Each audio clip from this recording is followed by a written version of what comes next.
What's up, magical people? Welcome back to Your Most Magical Life. I'm Mia Magik. Today we are talking about the Taurus New Moon on Friday, May 19th.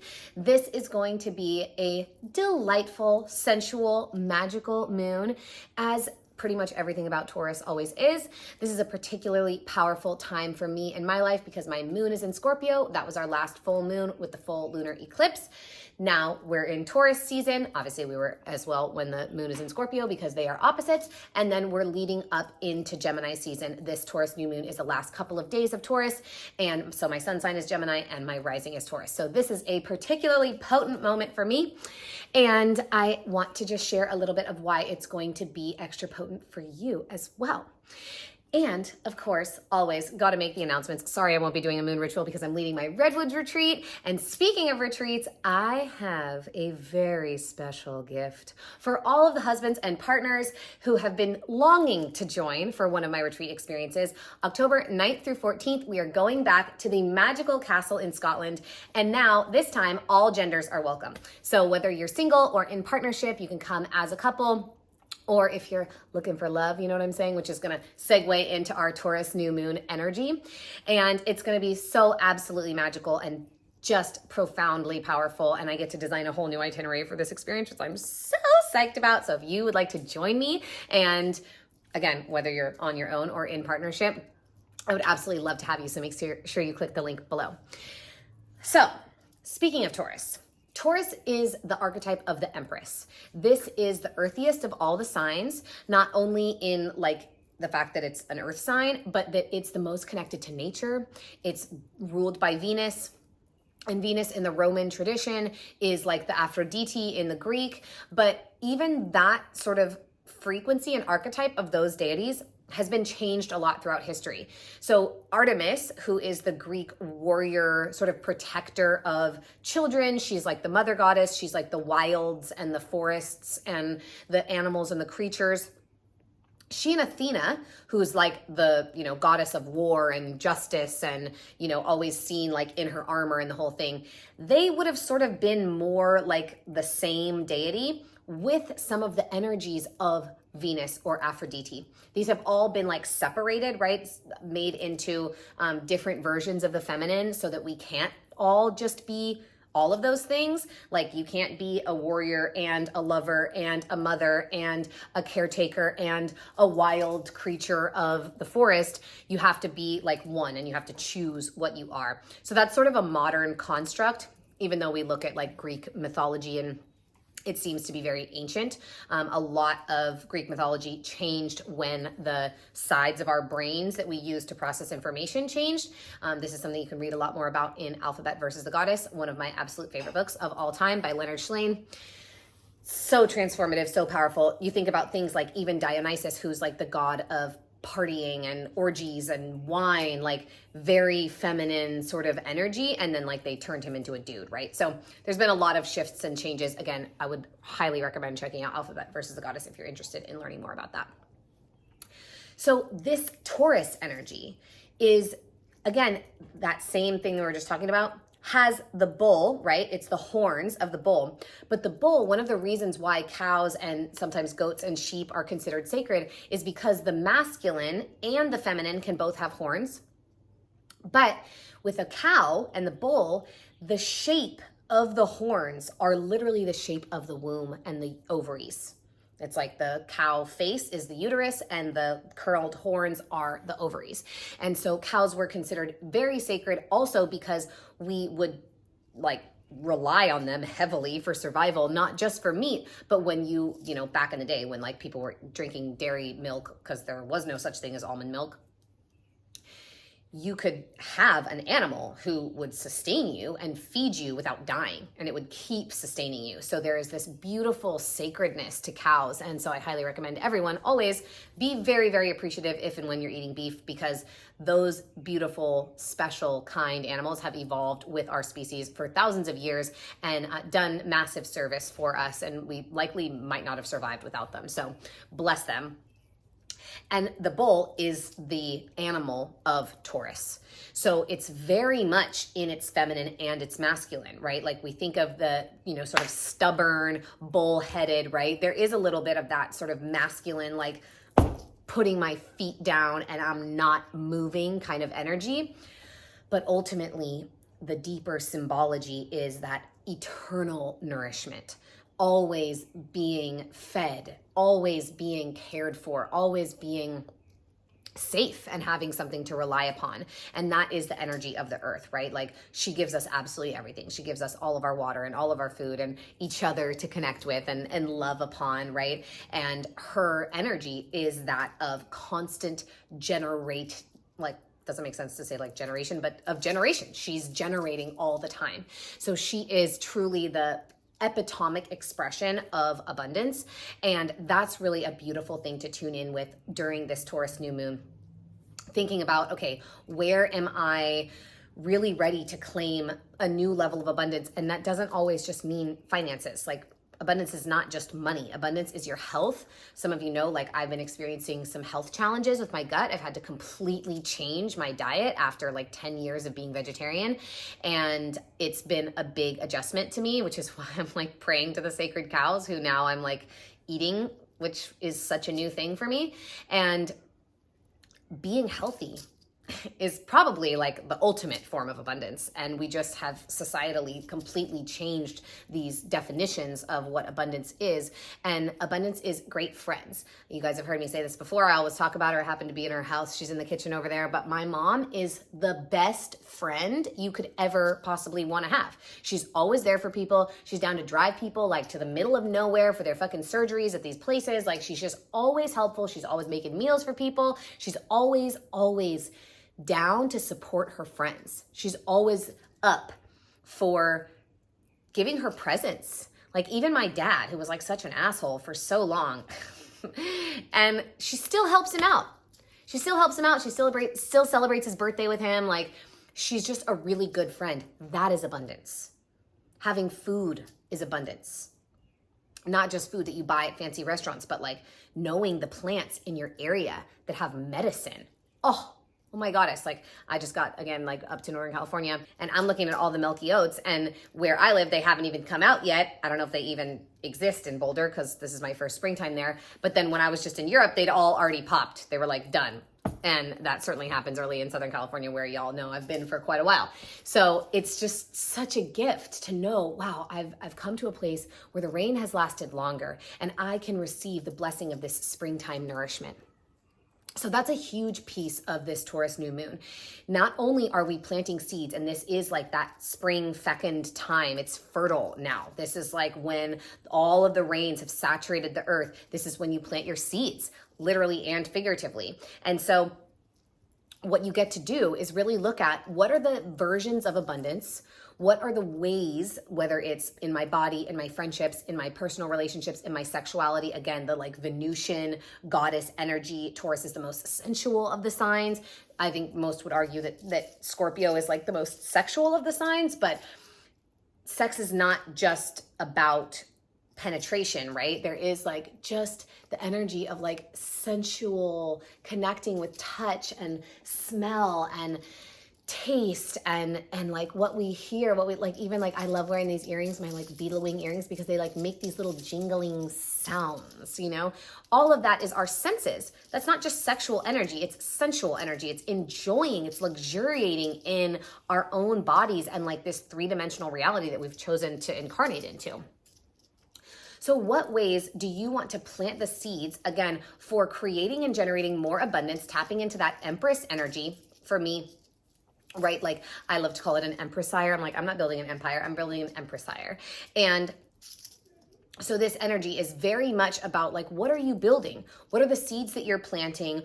And it's not about like the creative so much in the way that some of the other signs would be, but it's about like, how am I the foundation for what I'm building? How is my body, my sexuality, my relationships with other people, with friends, my health, my work? The earth element is career, money, relationships, health, physical body, physical environment, your home, all of that. This is all what is ruled by the earth element. So when we look at this Taurus energy, it's not just all of those things. It's like, how do I enjoy them? How do I luxuriate in them? How do I create my Empressire through how I'm relating to those things? How am I allowing the abundance of those loving energies and like the health and the well-being and like delighting in the sensual nature of all of that? How am I allowing that to be the foundation for what it is that I want to bring forward in the world, for what I'm building, for what I'm creating, for who I'm being or becoming? And so we're going to be in the Redwoods, which I'm so excited about. I've been waiting to do this retreat for like so long, for forever, as long as I can remember. And I finally am making it happen and like bringing a bunch of women to my favorite place in the whole world, which is just such an incredible gift.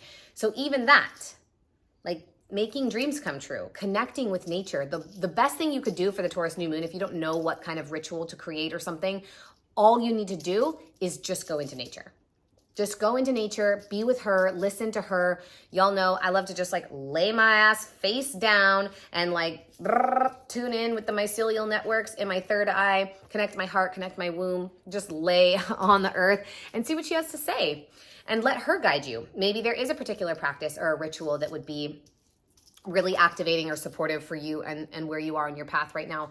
Maybe not. And maybe all she has to say to you is like, thank you for coming home to me. Thank you for being willing to listen. I've been waiting for you. I've missed you. But even just allowing yourself to hear the voice of the earth, the song of her soul, this living sentient deity who is the planet upon whose skin we are literally fucking bacteria. When you can give her your time, attention, your presence, any acknowledgement, love, gratitude, songs, like, you know, people make offerings. There's no offering other than our songs that we're giving to her. We're just giving them back to her. She grew everything. She grew the seashells. She grew the sage and the cedar and the tobacco and all of it. So your praise, your acknowledgement, your thanks, your gratitude, those are really the only offerings you can truly give to the earth. And she always appreciates them. And when you can do that and acknowledge her as your mother, ultimately, because that's what she is. She's the mother we all share. Every single human being, this entire generations, lineages, cultures, civilizations, traditions, every single person that's ever lived. This is the mother we share. And so that's very Taurian honoring energy. Of course, like you can be in your Venusian luxurious experience. Again, which if you're into that, come to my castle retreat. But for me, the ultimate luxury is getting to have like the free time and friends, people, students, clients who want to experience the magic of nature with me. That is like my dream. That's all I want. We're just like talking in my team about like photos, for all the things on my website and everything. And they're all like, my marketing officer is like, do you have any photos of you inside, Mia? And I was like, no, why would I take photos inside? He's like, you have all these like energy of like opulent things, like these castles and these courses on money and like all these abundance rituals and like all this stuff. And you don't have a single photo of yourself anywhere like opulent. Everything is just you like outside in a field or like in a forest or like next to a lake or whatever. And I was like, well, that's the energy of abundance to me. That's the truth of it. Do I love not being broke anymore? Yes, it's so great. It was so hard to be broke. Even like I brought my cats up to Humboldt and it was like $500 just to take the cats. It cost me more to fly the cats than it did to fly myself on this particular flight. And I'm so grateful that I can do that without breaking a sweat or even having to think about it. That's such a gift. I'm so blessed and I'm so grateful that money has decided to like return to my life after many years away, And that's just not the most important part of it. It's truly the way that I have made money is by listening to the earth and is by being as committed to buying everything secondhand and sustainable, or like you guys know, the only things I buy new are like supporting artisans. Like I have this new dope coat and it's made by a guy on Etsy, but even the tapestry that the coat is made out of is vintage. So it's so important to me to do everything that I can to honor the planet. And that is, to me, not only an expression of like living in and trusting in abundance, but I'm regenerating it. I'm recycling. I'm like being reciprocal with all of the blessings that the earth has bestowed upon me. And so that's a really important piece of this Taurus new moon energy for all of us, is like, what ways am I still operating from scarcity? What ways am I hiding from my luxury, my sensual comfort and delight? And again, that doesn't just mean like luxury, opulent temples. It can just mean like, I have this free time to luxuriate in doing whatever it is that I want to be doing, to spend time with my friends, to eat great food. Like my mom and I and her girls are like having a little girls' dinner tonight. We didn't get to have Mother's Day together. So, you know, like to me, that is absolutely abundance, that I have these amazing women that I love and care about who like want to listen to what I have just been doing off in Europe, and like we get to eat great food together and like laugh and giggle. There's so many iterations of abundance, and so many iterations of sensual delight, and so many iterations of luxury. And really, when you can luxuriate in your time, because time is far more precious than money will ever be. Money will run out. Money can high and low and dip and fall and feast and famine. Time is your most valuable resource, all of us, because you ain't never getting it back. So luxuriate in your time. What do you want to be doing? What do you get to be doing? What seeds are you planting for how you will be able to spend your time in the future? This is a big thing that we talk about in my money magic ritual. If you're not already in it, we did an epic 30-day challenge that I just completed, but you can do it at any time. It's never too late, and it's a really, really powerful practice. And the piece of that I was just going to mention is like, what would it look like for you to trust the future that is your greatest vision and imagination and dreams right now? What would you be doing knowing that that's the future that's coming to you? And I ask you that because, y'all, it's happening to me. I talked about this life. I fantasized and imagined and envisioned this life, that this is what I would get to be doing, and I would get to be like the modern young Professor McGonagall, and like the wizarding world is real and magic is real and all of that. And I hoped and wished and prayed and kind of like flopped about, unwilling to settle for anything less than that. And then it worked. And then it became my reality. And it continues to become ever more magical every single day with everything that I'm doing and everything that I'm creating. Again, like the couples retreat. Because my partner and I met at a retreat, and it was so powerful. Again, it's not just for couples, but it's for everyone. But, you know, couples welcome, and couples hopefully being created. You know what I'm saying? Because Bear and I met at a retreat, and it was so powerful to be there together in this like deep transformative healing space and know like this man cares about the same things as I care about. So even in some little small way, like I knew I could trust him. And it turned out that he's like the most trustable man I've ever met. So thank the goddess for that. You know, it wasn't any one of those like, oh man, like actually he's a total fuckboy, because I met one of those at another retreat. So, you know, but this is what this energy is all about. It's about luxuriating in our time. It's about honoring our bodies, our health, our relationships, how we love ourselves, and knowing that every moment that we do that we luxuriate in this now and say thank you and are grateful and feel the sensual delight of this, we are actualizing our dreams in the future by being in the vibration that it requires to manifest those dreams. That if we are in this energy, that's what draws them to us. So that's really my invitation for you all for this Taurus new moon. I'm sure a lot of other people are going to tell you a lot of different things, but that's why I'm so cool. It's so different. And why my craft is so precious to me and so special is because it's really not just about like what's happening in the astrological archetypes and like with all of the planets. Of course, they all play a huge role on us. Like thinking that they don't influence us is just outrageous. They absolutely do. But what's most important is how we embody what's being asked of us by those archetypes and by those energies. And so the best thing you can do is spend time on the earth, do lots of meditation. Taurus is known for its meditative capacity. And so really connect with that Venusian energy, the energy of the goddess, whatever that means to you, no matter your gender, however it makes you feel to be like in that empowered, feminine, creative side. Every single person, no matter what your gender, you have feminine energy, you have masculine energy. We all exist on a spectrum. That's really what gender is. And so I invite you to just feel into, what does it mean for me to have an empowered relationship with my inner goddess?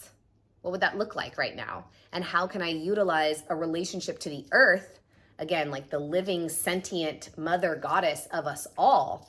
How can I utilize my connection to her, or how can I generate a reconnection to her in order to serve and support the harmony of my own inner goddess or my own internal feminine energy? So that's my little download for y'all. Thank you so much for being here. Make sure you like, comment, and subscribe. Again, would absolutely love to see you in Scotland if you would like to join me for my retreat. And the link for Money Magic is below as well. If you have not tried my abundance ritual, it's my absolute lowest priced offering ever. And I'm super proud of it. I put a ton of effort and energy and time and love into it. And it's a lot of what helped me go from being like totally broke as a joke to super abundant.